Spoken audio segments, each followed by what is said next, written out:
This is an ad for BetterHelp. Welcome to the world. Please read your personal owner's manual thoroughly. In it, you'll find simple instructions for how to interact with your fellow human beings and how to find happiness and peace of mind. Thank you, and have a nice life. Unfortunately, life doesn't come with an owner's manual. That's why there's BetterHelp Online Therapy. Connect with a credentialed therapist by phone, video, or online chat. Visit BetterHelp.com to learn more. That's BetterHelp.com. Hey, history lover. You're listening to this podcast because you like great storytelling and learning from the past. Airwave History Plus is your ticket to the most popular history shows anywhere with ad-free listening, bonus content, early episodes, and more from 27 top podcasts, including History That Doesn't Suck, The Explorers Podcast, The History of World War II, Queen's Podcast, The Age of Napoleon, and many more. To get your free 7-day trial, go to the Apple page for this podcast and click subscribe. That's Airwave History Plus, the essential audio destination for history lovers. Available now on Apple Podcasts.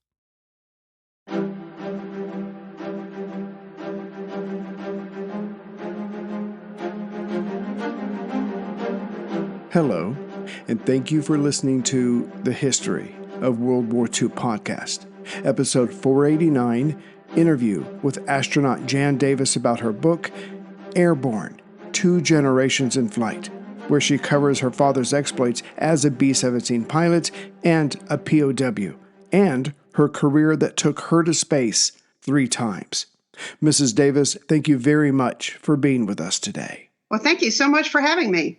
Absolutely. I enjoyed the book very much. I'm very excited to get into it. And I have to say, the kind of book that you wrote is my favorite kind of book because it's not just one story. It's 3 stories. It's the story of your father during World War II. It's the story of your very exciting career that I'm looking forward to getting into.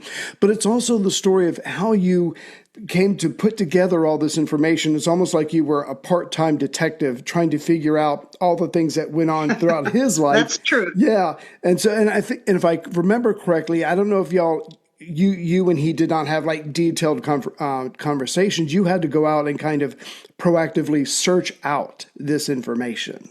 Yes, absolutely. He did not talk about the war. Mm-hmm. The only time he even talked about it was when he was going through his POW wartime log, where he painted pictures and drew drawings. And he showed me pictures and paintings he made of how he was shot down. So that's the only time he ever talked about it. Right. So you had to do a lot of digging, I imagine. So could you introduce us to your father and how he met your mother, Dolly, and how they came about? Because they seem like to be on certain trajectories at a very young age, but then obviously the war comes and that changes everything for them. Right. My parents were both from Texas, my mom from Dallas, my father from Fort Worth. And they met at North Texas Agricultural College, INTEC. They went there. It was a 2-year college, and he was studying engineering.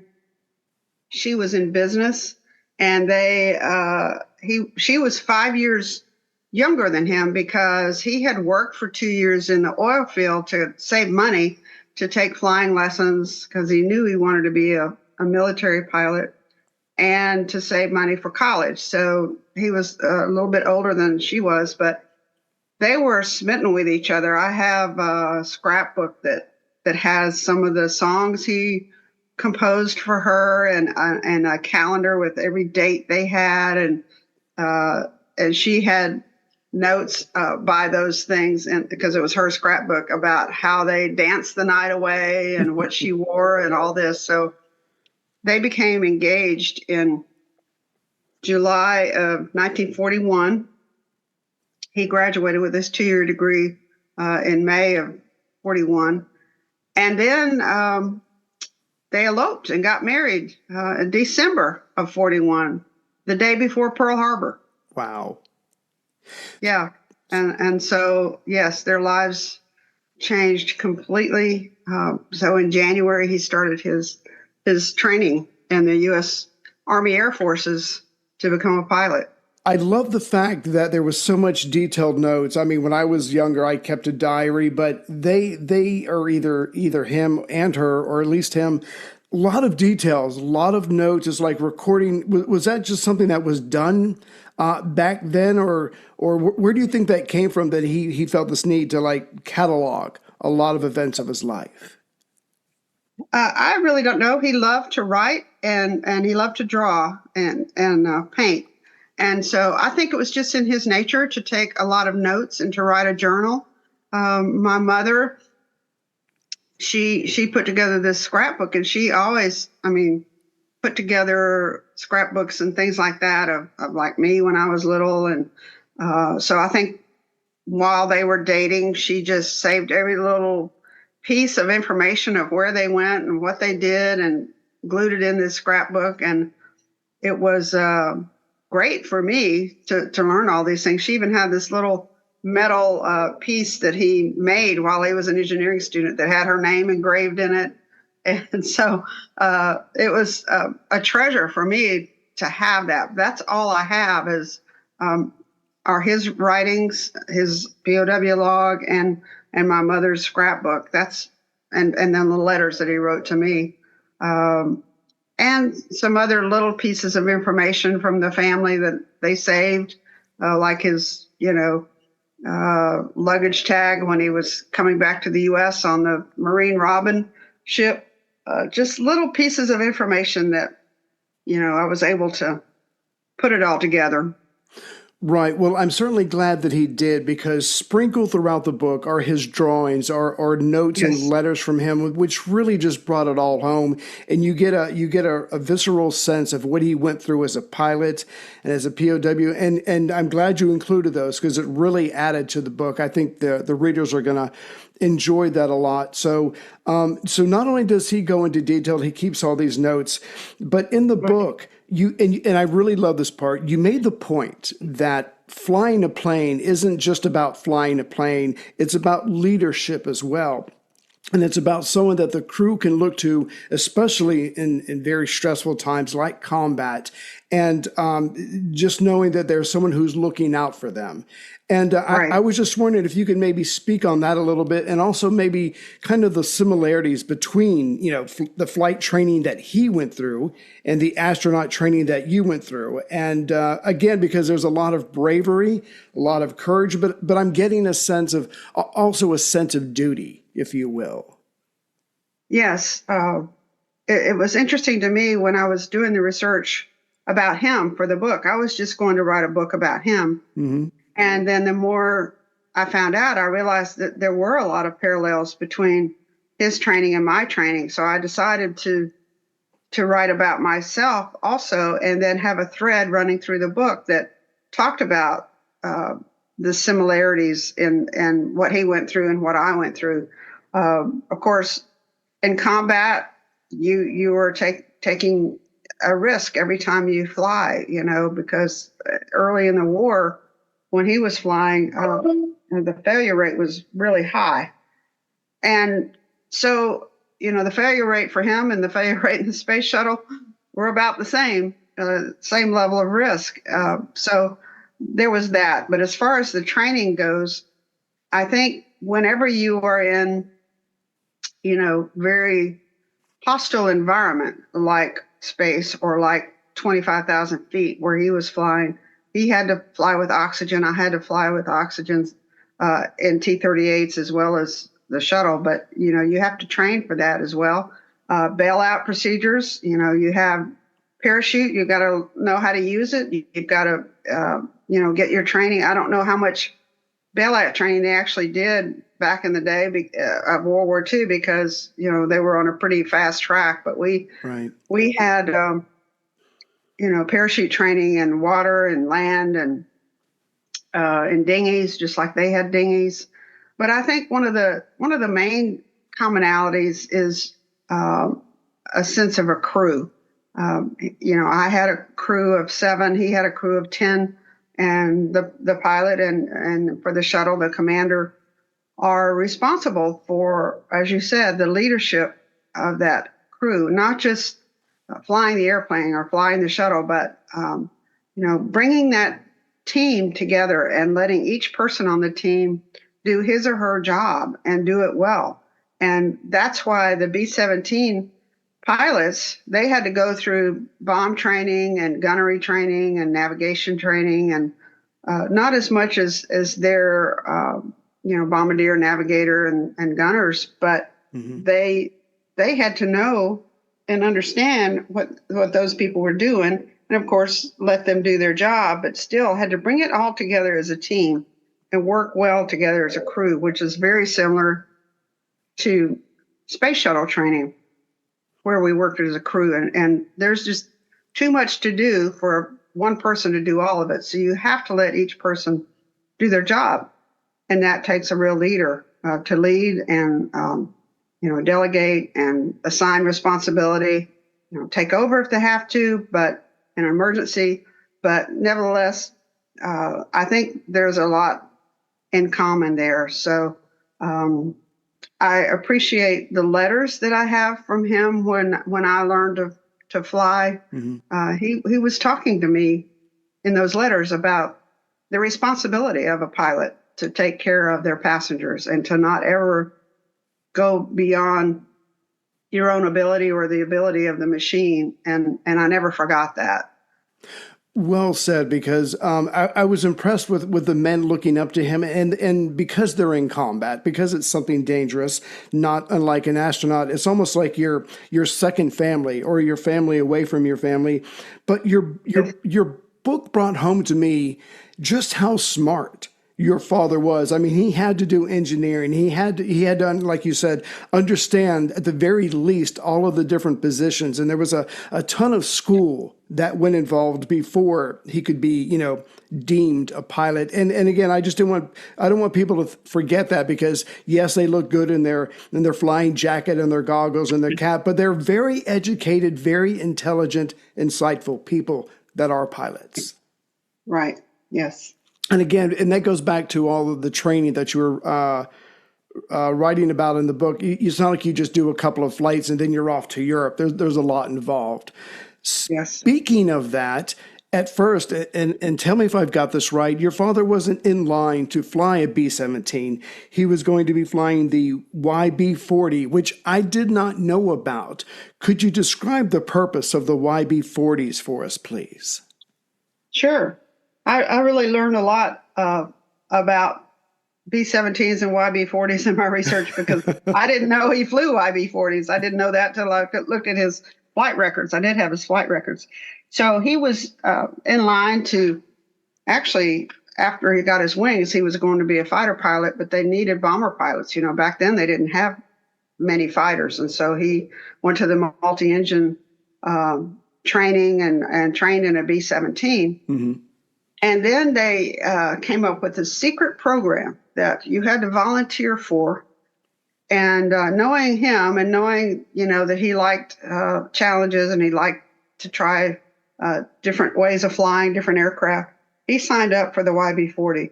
So what it was, because we didn't have fighters, long range fighters that could go into enemy territory, they had this idea to modify a B-17, take out the bomb capability, put extra guns on it, lots of extra guns, almost twice as many as the B-17. Wow. So lots of extra armament and extra shielding, extra armor plates in the sides of the airplane. Mm-hmm. to shield it, and an extra turret on the top.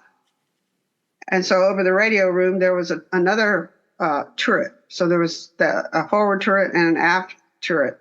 And the idea was that the YB-40 would lead the formation, and that then when they and escort them, so protect the B-17s. And then after they reached the target, then the lead B-17 would move to the front. And of course, the lead airplane did the navigation and when to drop the bombs and all of that for the whole formation. So that was the idea of the YB-40. And unfortunately, it just didn't pan out in combat like they had planned. Right. The extra guns really didn't help much. The two turrets, the arc was smaller, so they wouldn't shoot each other, and the plane was really heavy, sluggish. So it was difficult to keep up with the B-17s, especially after the B-17s dropped their load. They could keep up. Now, there's some information out there that says they couldn't keep up. They could keep up, but it was required more maintenance on the part of the YB-40 because it was just full throttle and full manifold pressure and everything else. So it made it difficult. But the fact that they didn't have bombs is really why they decided to do away with the YB-40, because they just weren't effective in combat. So only 12 YB-40s made it to Europe and fought in combat. And they only he flew his YB-40 over there in May of 43, and he was shot down in a B-17 in July, but they stopped flying the YB-40s in July of 43. So they didn't have that much time in combat. I have in my book a table of all the combat missions of the YB-40, as well as some diagrams and illustrations, because I thought it was fascinating, and I don't think many people know about the YB-40. So I wanted to include that. Well, no, I'm glad you did, because again, I had not heard of those before. And on paper, it makes sense. Basically, it's a flying gun. Yeah. It's going to protect the bombers, but it's the devil's in the details, like you were just saying a second ago. So again, they tried it. It didn't pan out. So the crews are pretty much on their own. Again, just another tight-knit, 10 guys in a plane trying to protect each other. So your father gets over there, like you said, in 1943, and I enjoyed how he had to acclimate to life over in England. Things were different. He had to deal with that, and they were still building up the camp where he was at, and a lot of that was interesting as well. And you touched on this just a second ago, but could you maybe give us an idea of some of his missions? Because the YB-40 is not working out the way it is. It really is up to these guys. And it's not like the Luftwaffe aren't, they're professionals. They've been at this for years. And so it's going to be quite a challenge. But out of all of your research, was there anything maybe that stood out about some of his missions, or anything you would like to just tell us, to maybe give us a sense of what he and the other gentlemen went through? Yes. The missions at the time in early 43 were to enemy targets that helped the war machine. So aircraft plants, places that made ball bearings, or, some oil plants that they used for the fuel. Even went on the first mission to Norway, where they were, they had the heavy water up there they were going to use for nuclear weapons. So those were the kinds of targets that they had early in the war, the air war. And so all of his combat missions went to those kinds of places where, he was bombing. When he wasn't in the YB-40, he was bombing those targets that contributed to the war, which I guess, later in the war, they were bombing, infrastructure and marshalling yards and those kinds of things, and even some large cities. So the targets changed later in the war. And so I thought it was interesting that initially they were going to just take out the Axis war machine with these daytime bombing raids. Mm-hmm.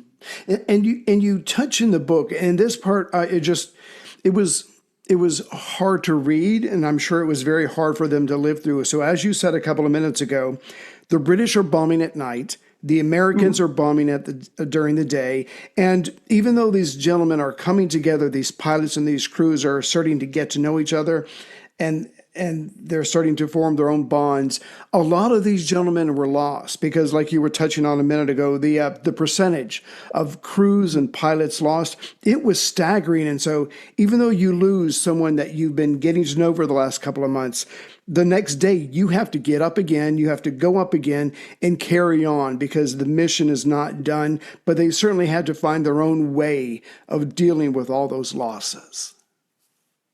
Yes, it was striking to me how mature these young men were. When I read letters from like my father's friends to my mother or to my father's family. And they had to deal with that every day. They had to deal with that death every day. And he had to deal with that. And he was 24 years old when he was shot down, but he was a little bit older than some of the others. So they're in their early 20s dealing with this every day. And as you mentioned earlier, the bravery required for flying shuttle or flying in combat, they had bravery far beyond anything I believe I had flying in space, because they, as you said, they get up every day and might have to fly again tomorrow after a combat mission, and it's their mission. I think another thing he and I had in common is you don't think about the death part. You don't think, oh, I could lose my life doing this. You want to complete the mission. That's the goal, is to complete the mission. And that's why they would get up every day for serving not only their country, but also the people they were flying with, their buddies who they had lost. They wanted some, way to end this war, to prevent further losses. So they were just incredibly brave. They truly were the greatest generation.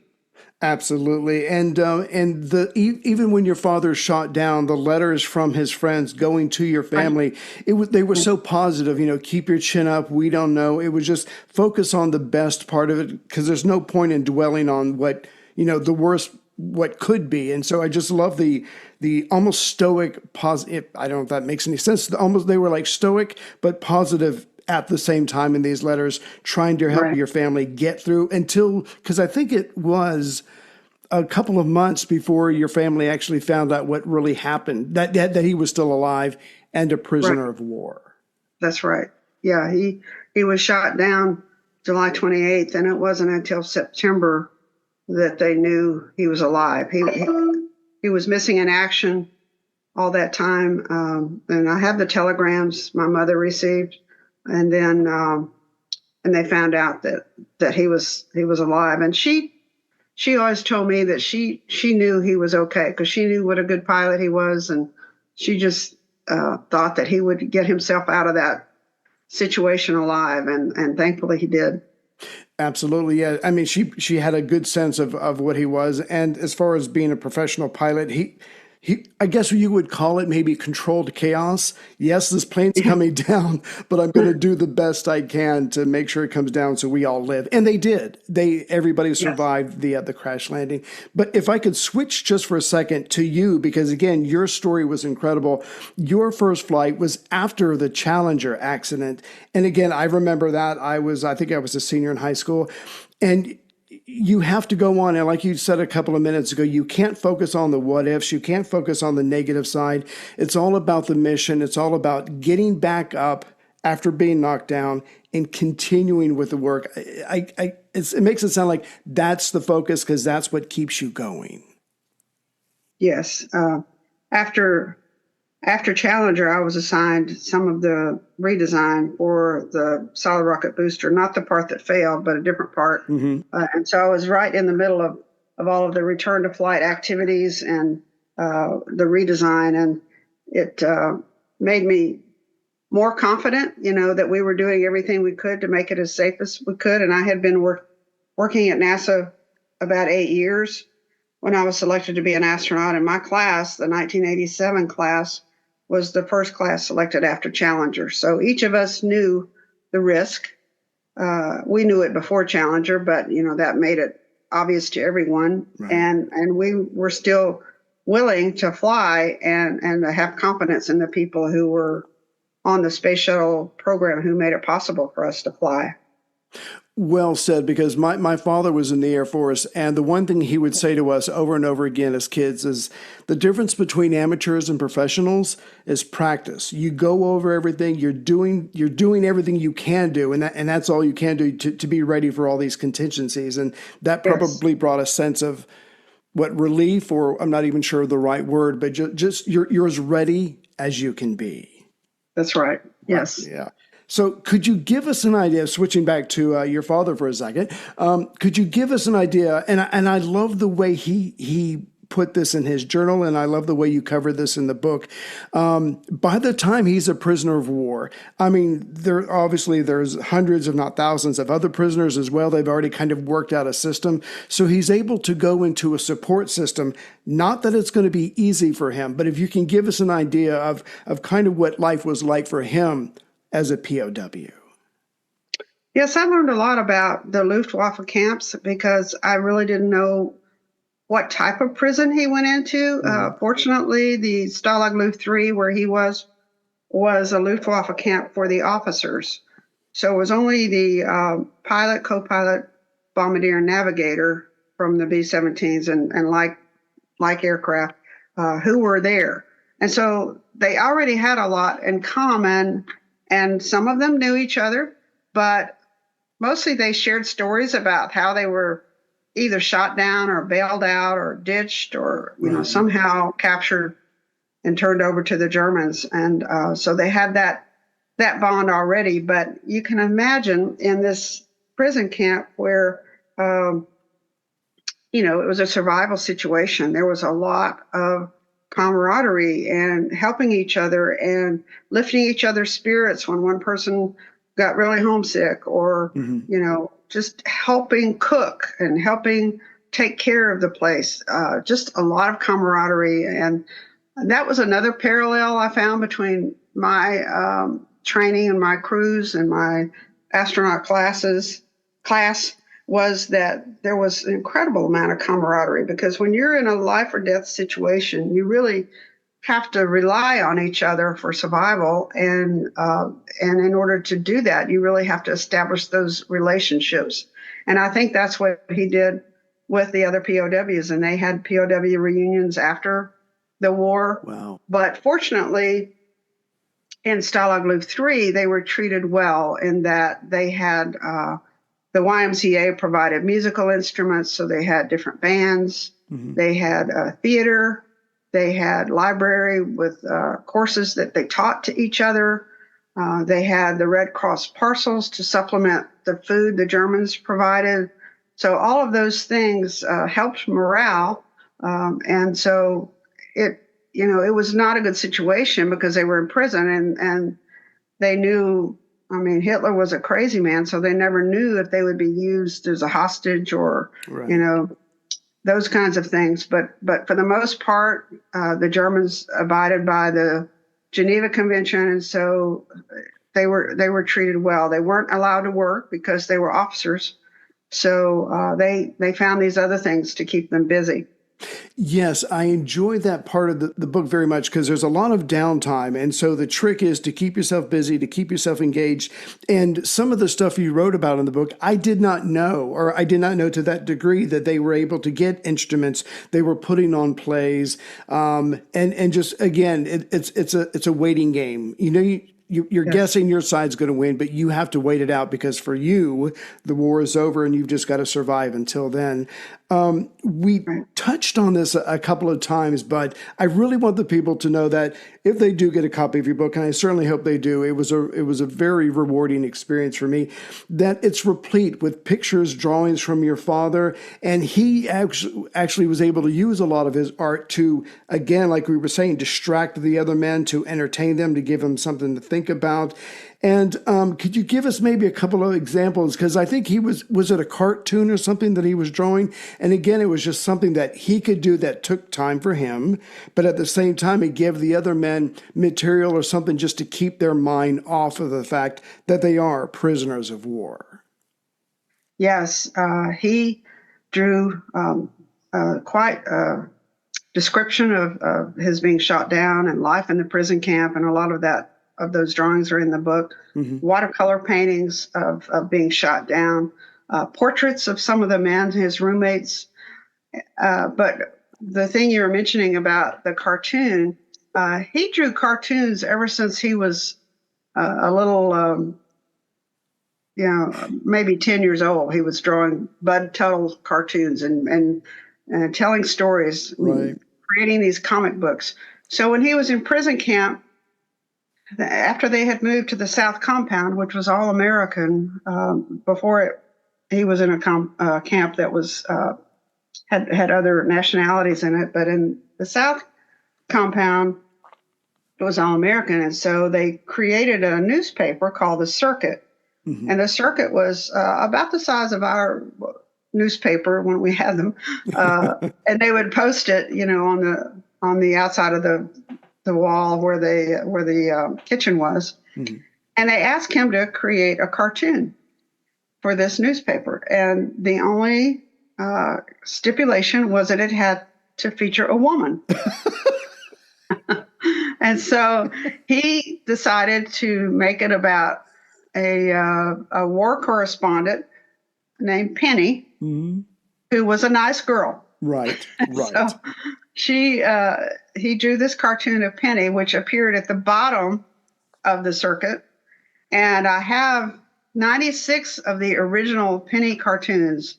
Wow. So he had them all rolled up in a ball for the Long March, but nevertheless, each one was about 6 inches by 14 inches or so, all done in ink, which was rare. They didn't normally let the prisoners have ink, mm-hmm. But he was able to get ink for those cartoons. So he drew these cartoons about Penny to entertain the men, and and she became quite famous. A lot of the men wanted a portrait of Penny in their wartime log journal. So he painted. He said he thought he drew hundreds of Penny portraits, in these different logbooks. And I have seen some online, and people have sent them to me. Say, "Oh yes, it's in my father's log." That's great. But the funny thing is that the guys, they didn't really want to read about a nice girl. Right. Well, they're young men, like you said. They're young men. Yeah. So he created a roommate for her who was not such a nice girl. Oh, smart. So Pat was add a little more spice to the story. Right. Well, the idea is, of course, to distract them, to give them something to look forward to. So I guess mission accomplished. So, so. There we go. So if I remember correctly, the camp that he's in, and I know he gets moved around a couple of times because obviously the Germans don't want these guys liberated. I think it's in Poland or somewhere. So the Russians are coming ever closer to the camp. So again, they get moved around. But eventually, because they get moved, Patton's army comes in. They open up the camp. These gentlemen are free. But how long was your father a POW? Total of 21 months. 21 months. Okay. Yes. So again, I'm just trying to picture going from a life of responsibility, of comradeship, to suddenly just tons of downtime. And I guess it's like a mental game you got to play with yourself. You're not in the war. You can't contribute, but you can't really afford to kind of lose control of yourself either. It's just something, I guess it's the ultimate test really of character, to be able to just hold it together, hoping your side wins, hoping the Germans don't eliminate you. And I just imagine that must, as much as we've been talking, I'm sure there were very intense moments for him that he had to just kind of hold himself together and just wait it out. Yeah, I think one of the most scary parts for him and the other prisoners was when they had the Great Escape at Stalag Luke 3, right, which was in March of 44. We just had the anniversary of that. And the escapees were all from the North Compound. So the North Compound was British Commonwealth countries, and they had been digging tunnels and planning this escape for a long time. Probably when my father was in the center compound with some of the British Commonwealth people. My guess is they were already planning that, but I don't know if he knew about it, because they kept it all very secretive among the very tight-knit group who was planning the escapes. But anyway, after the Great Escape, 50 of those escapees were shot by Hitler. Yeah. Again, against the Geneva Convention, because you're not supposed to be punished for trying to escape. Mm-hmm. And so the commandant of the camp was changed.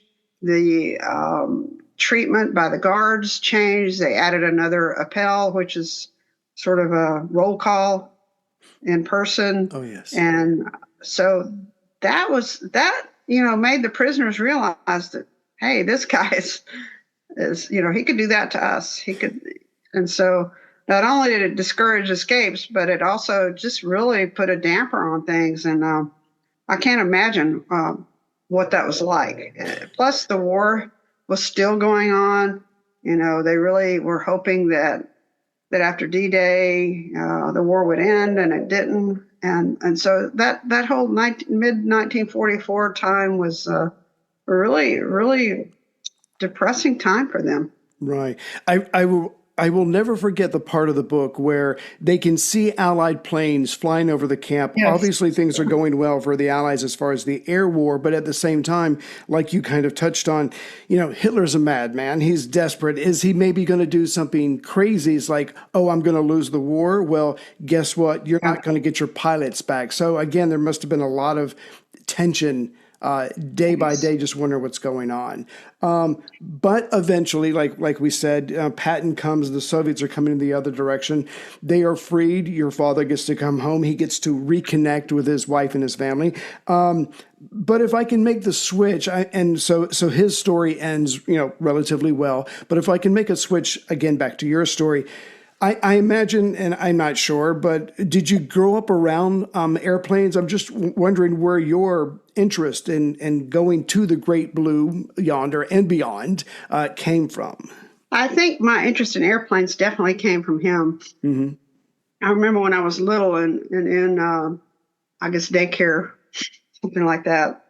Whenever a plane would go overhead, those of us who had fathers in those days, they were all men who were pilots. Right. We would wave because we thought that was our daddy.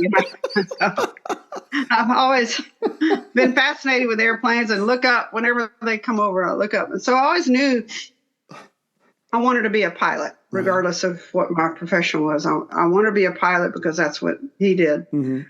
But growing up, in my formative years, I lived in Huntsville, Alabama, which is where von Braun and his German team were designing the Saturn V, which took us to the moon, the rocket that took us to the moon. Mm-hmm. And in Huntsville, they were testing those engines, and the whole town would shake. I mean, the windows would vibrate. Sometimes they would break. Wow. It was just an exciting time because you knew we were all a part of going to the moon. And my parents at that time was my stepfather, and mom had friends who were engineers out at the NASA Center here in Huntsville. And that's when I really became interested in the space program, not necessarily to become an astronaut, right, but that's what influenced me to become an engineer. The reason I didn't even think about astronaut is because it wasn't possible for women back then. All the astronauts were military male test pilots. So at least I could go into engineering and potentially, work in the space program. So that's how I became interested in, the space program and flying. And then when the first women were selected in 1978 was about the time I came to work at NASA. I came to work in 1979, and there was a second group of astronauts with women in 1980. So that's when I decided, I could do that. I would love to do that. I'm going to go back to school and get my pilot's license and do what I think I need to do to be selected. So it kind of all came together from a lot of different reasons. Right. Again, that's an inspiring story. And again, breaking the gender boundary, if you will. And so to kind of fast forward your story, you end up going to space 3 times, which is absolutely amazing. Could you tell us a little bit about your first flight, which was in September of 1992? Sure. My first flight was a joint mission with the Japanese. Mm-hmm. So the Japanese had never flown on the space shuttle, and we had cooperative agreements with different countries, as we do now with the International Space Station. But that mission included about 35 different Japanese experiments, both material science and life science experiments. So I traveled to Japan, spent several months over there training with their scientists. My role in the space shuttle was a mission specialist. Mm-hmm. So the pilot and commander are military test pilots. They fly the shuttle, and they're the commander. And we do have women doing that now, Right. or back then. So my role was mission specialist was to do the experiments, to do the spacewalks, to operate the mechanical arm on the shuttle, just whatever it took to carry out the mission. So on the Japanese mission, my first mission, it was a laboratory that fit in the back of the space shuttle. So it was a laboratory about the size of a school bus that had all these experiments in it. And there were some United States experiments as well as the Japanese experiments. So Right. it was an 8-day mission, and it was all studying the effect of these different things from microgravity. And so that's what I did on that first mission. That's incredible. And 2 years later, you have your second one, and this is a mission with the Russians. And as I'm reading this, I'm like, wow, considering the Cold War, times have really changed. Not only are we trying to work together, but also moving forward on knowledge, working together in space, which should be neutral. And I think that was exciting as well. It was exciting. And we started training for that mission right after the Soviet Union collapsed. Oh, yeah. So, yeah. So it was a quick turn of culture for us and for the Russians. My commander was Charlie Bolden, was a Marine pilot, and we had a primary Russian cosmonaut and a backup Russian cosmonaut. And the backup Russian cosmonaut was a military pilot. So Charlie used to joke that Volodya, the military pilot, and Charlie, were trying to kill each other, which is true. Yes. And here we were working together in space. It was just a wonderful experience because Charlie worked hard to combine the cultures. All of our social activities included all of the families, the children, everybody, and the training team. And so we just built a really cohesive team to make that mission possible. So it was a very exciting mission. And Sergei Krikalev was the Russian we flew with. He and I were the arm operators on that mission, and we had a smaller module with science experiments on that mission. That's incredible because I'm just listening to that. I'm like, things are possible to put differences aside and be able to work together. Because my story was, I remember being a very little boy in elementary school in the 70s and hiding under our desk. We were doing, where they hide under the desk in case there's an atomic. And now here you are, a couple of decades later, working with them in space. And again, hopefully that's just something that can come back one day and we can all work together. So that was very inspirational for me. So yes, Mrs. Davis, thank you very much for your time. Thank you very much for this book. And I want you to know, I bought 4 copies of your book because I have 4 daughters. I'm like, look, oh, wow, you are capable of anything. But the funny twist was, one of my daughters, all she does is draw. I mean, it's like 18 hours a day. It reminded me of your dad. So the first thing she does is she's going through the book and she's redrawing his drawings. And I'm like, oh, wow, that's cool. That's neat. So maybe she'll follow in his footsteps. So again, thank you for your time today. It's greatly appreciated. The book is Airborne, 2 Generations in Flight, the gripping memoir of a heroic World War II B-17 pilot POW and his Peace Shuttle astronaut daughter. Again, thank you for your time and thank you for this book today. And if I could just put a plug in for my next book. Please. I have reproduced the entire wartime log with all of the paintings and drawings and writings that he had in his 120-page POW journal. So the images will be larger because it'll be just like you reading his wartime log. Nice. And I've also reproduced all 96 of the penny cartoons. So they will all be in this book. Well, sorry, go ahead. I was just going to say the name of the book is, again, Airborne, but the subtitle is Artistic Musings of a World War II Pilot and POW. And so it should be out in December. They're printing it right now, so it should be available in December. Great. That'll make a great Christmas gift for at least my one daughter, the artist. So Oh, yeah. sounds like I'm going to have to go out and buy 4 more books. But anyway, so again, thank you for your time, and thank you for everything that you've done for international relations. Hopefully, a lot of people can hear this and go, it is possible to overcome differences no matter what they are. Well, thank you for having me. I really enjoyed the conversation. I appreciate your interest.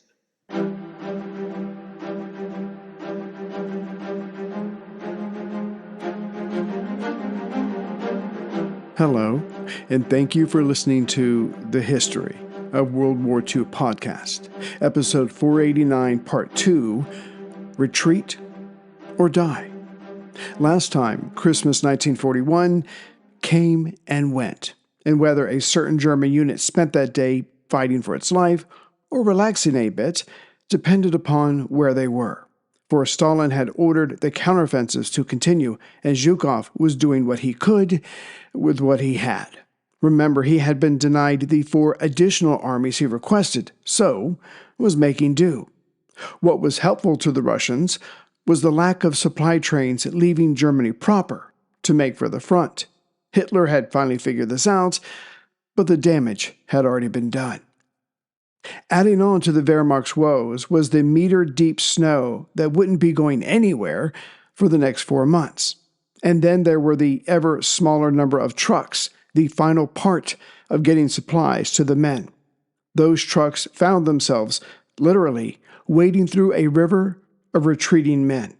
In theory, it was these very men that they were to resupply, so they could keep fighting. But by the looks of those retreating, they weren't about to stop, unload supplies, and then turn to attack the enemy.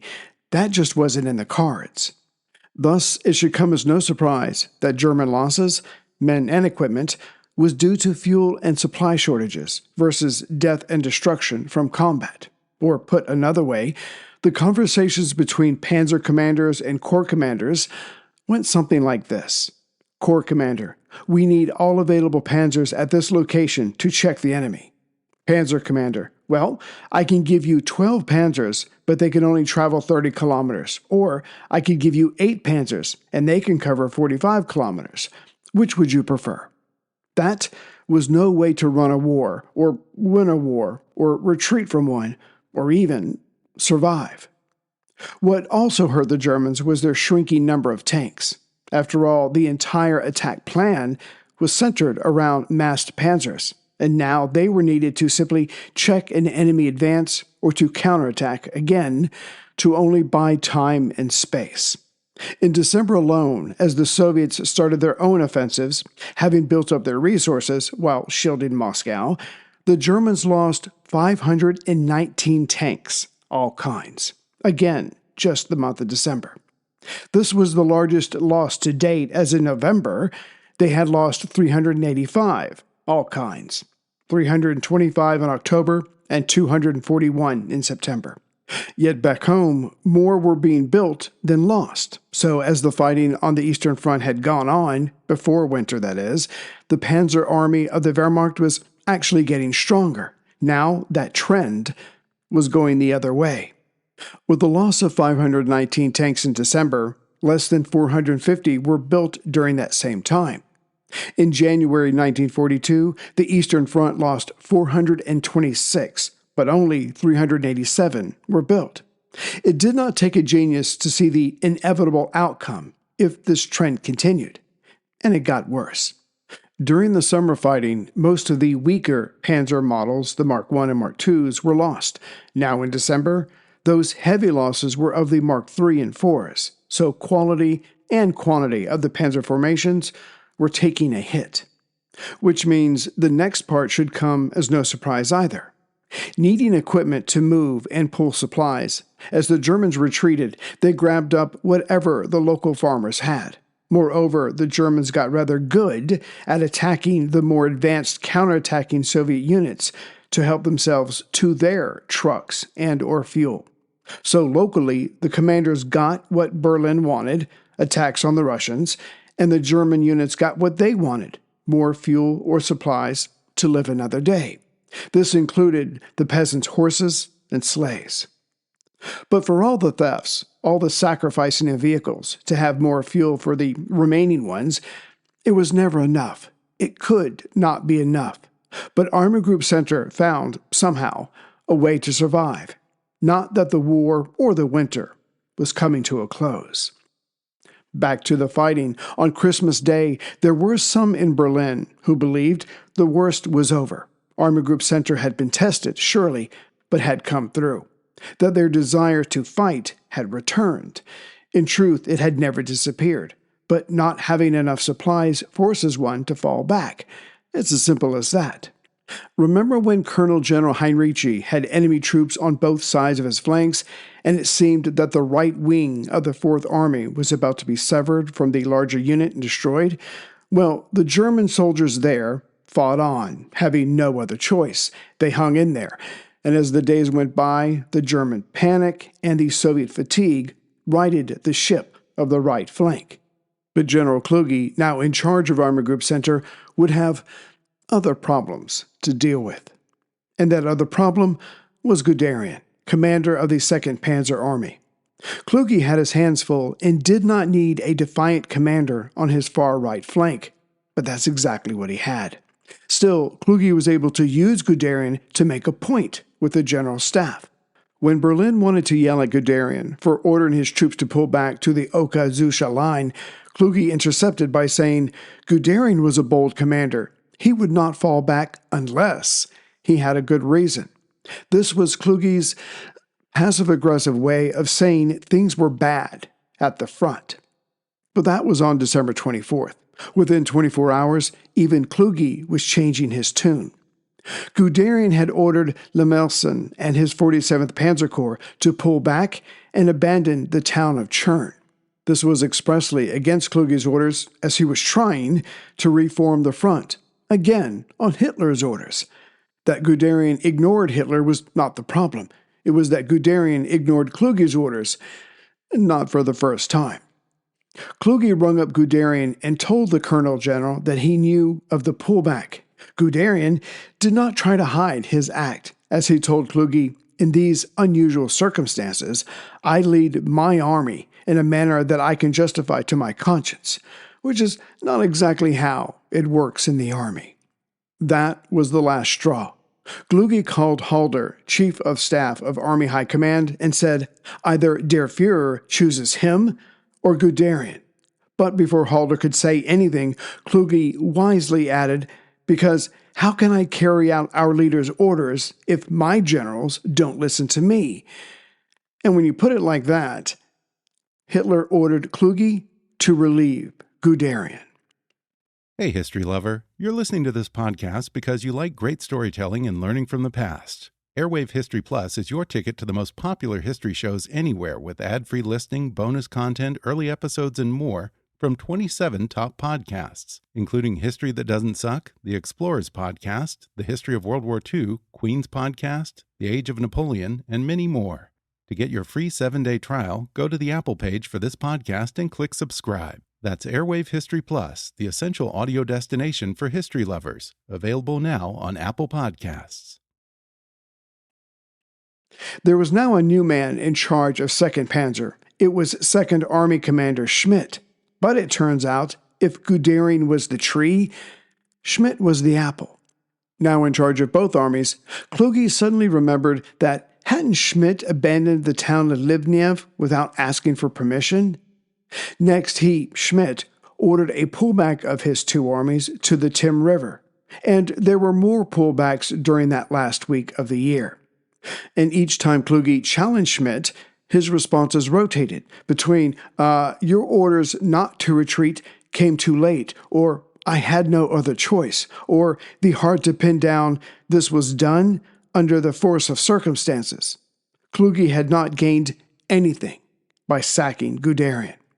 Meanwhile, Guderian addressed his former soldiers on December 26th, and thinking he had nothing to lose, openly criticized Hitler's halt order. The men interpreted this as saying, our general was just trying to save our lives. Hitler didn't understand. But the man in the wolf's lair was looking at a much larger picture, for he had already sacked General von Rundstedt, commander of Army Group South, the previous month. And he had told General von Lieb, commander of Army Group North, no when he asked to pull back on December 15th to the east of Volkhov River. Think of just south by southeast of Leningrad. Or rather, Hitler did not send a reply to Lieb, letting his silence be his answer, which was certainly not a yes. But Lieb, in his own dire straits, pulled his men back and simply failed to tell High Command. Clearly, a pattern was forming, not a good one. So Halder sent out a new directive to all commanding officers that can be summed up in regards to pulling back, but pretending to be working within a larger Hitlerian framework. Cut it out. And yet, though it was probably not intentional, Guderian had made all the commanders of the three army groups' jobs a lot harder. Now High Command would be looking for occasions of insubordination. But like Kluge tried to explain to the Nazi High Command, German armed forces were excellent fighting machines for various reasons, one of them being schooled and experienced enough to know when to fall back for the greater good. In Kluge's words, it was nothing less than the life or death of the army.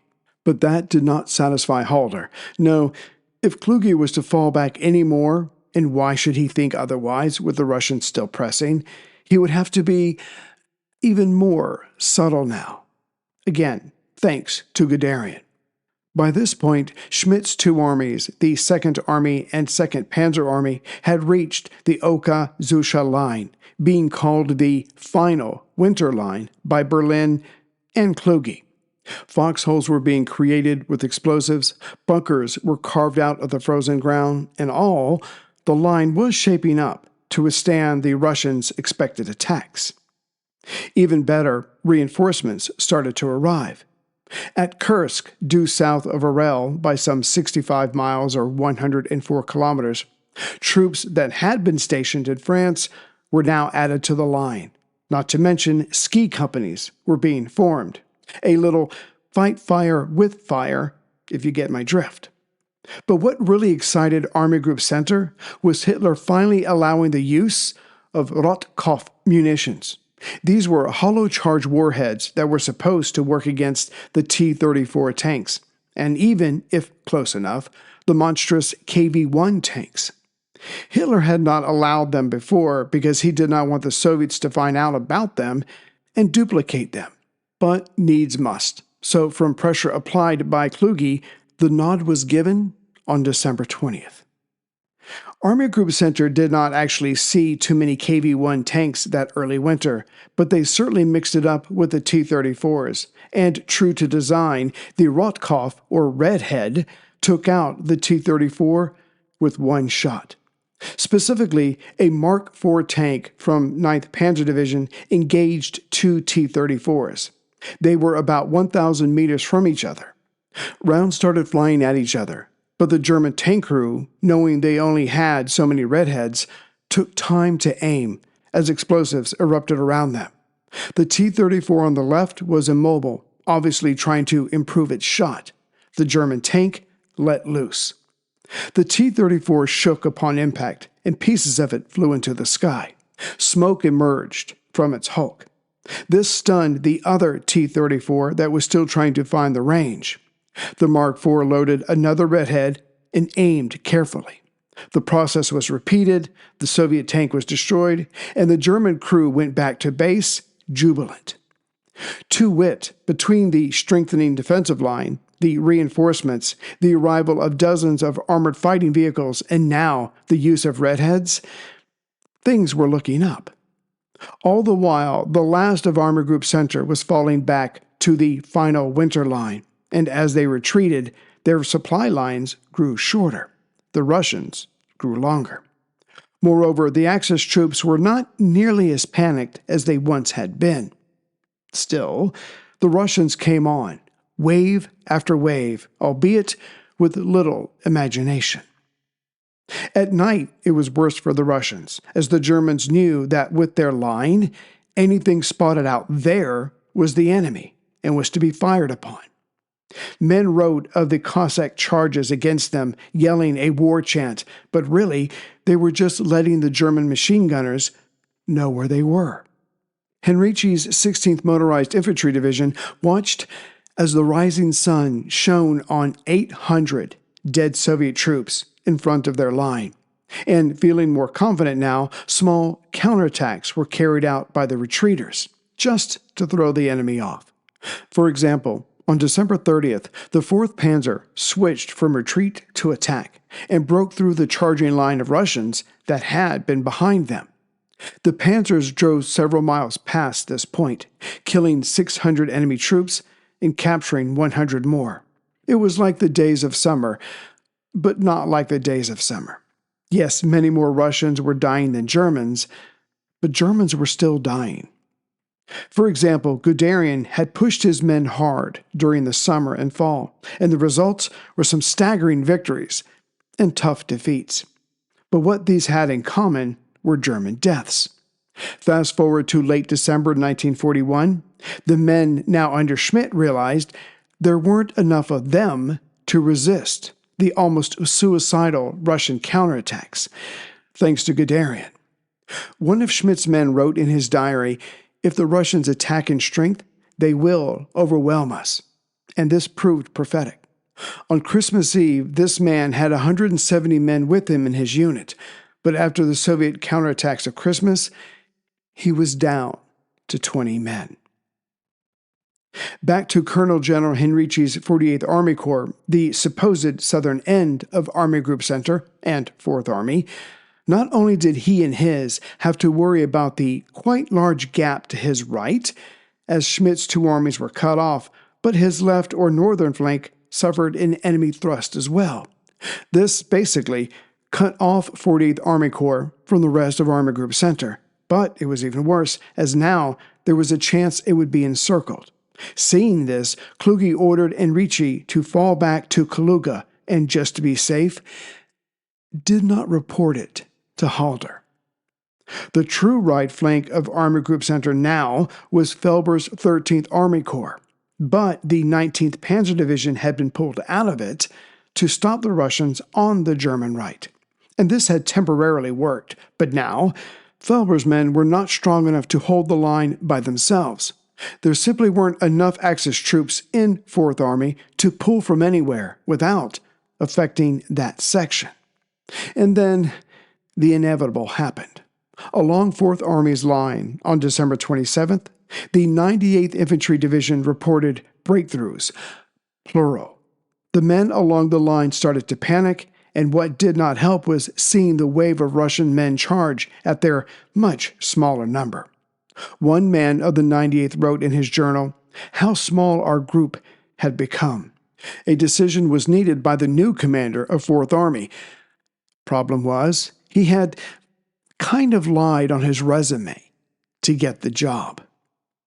When Kluge took over Army Group Center, his position as 4th Army commander had to be filled.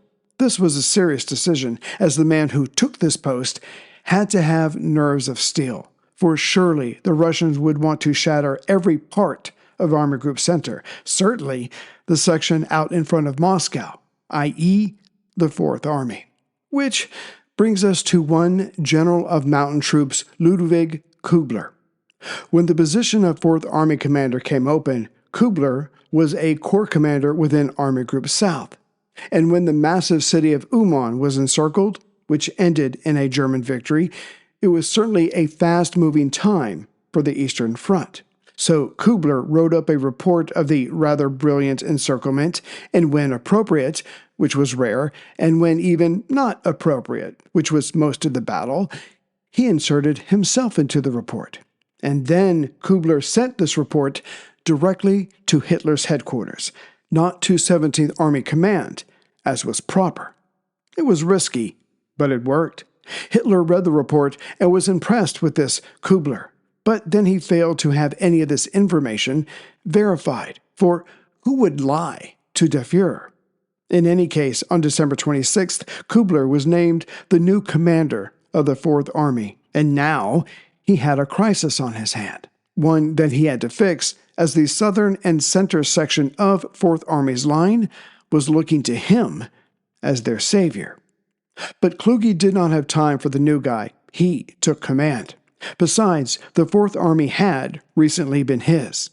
On December 26th, the day Kubler was chosen, and the day before the Russians came even harder at Fourth Army, Kluge had told the OKH, Fourth Army's southern and center sections need to pull back at the very least so Felber and Henrici can come together once again and start to form a new line. This request went to the Chief of Staff Halder with an addendum that suggested pulling back the entirety of Army Group Center. For if we do not, there will be more breakthroughs, and that was predictable enough. But Halder did not have the testicular fortitude to bring Kluge's request to Hitler. Kluge was starting to guess this, and worse, he feared that Army Group Center's true dire situation was being hidden from the man on top. The idea of Halder sacrificing the bulk of Army Group Center so as to avoid being yelled at by Hitler disgusted him.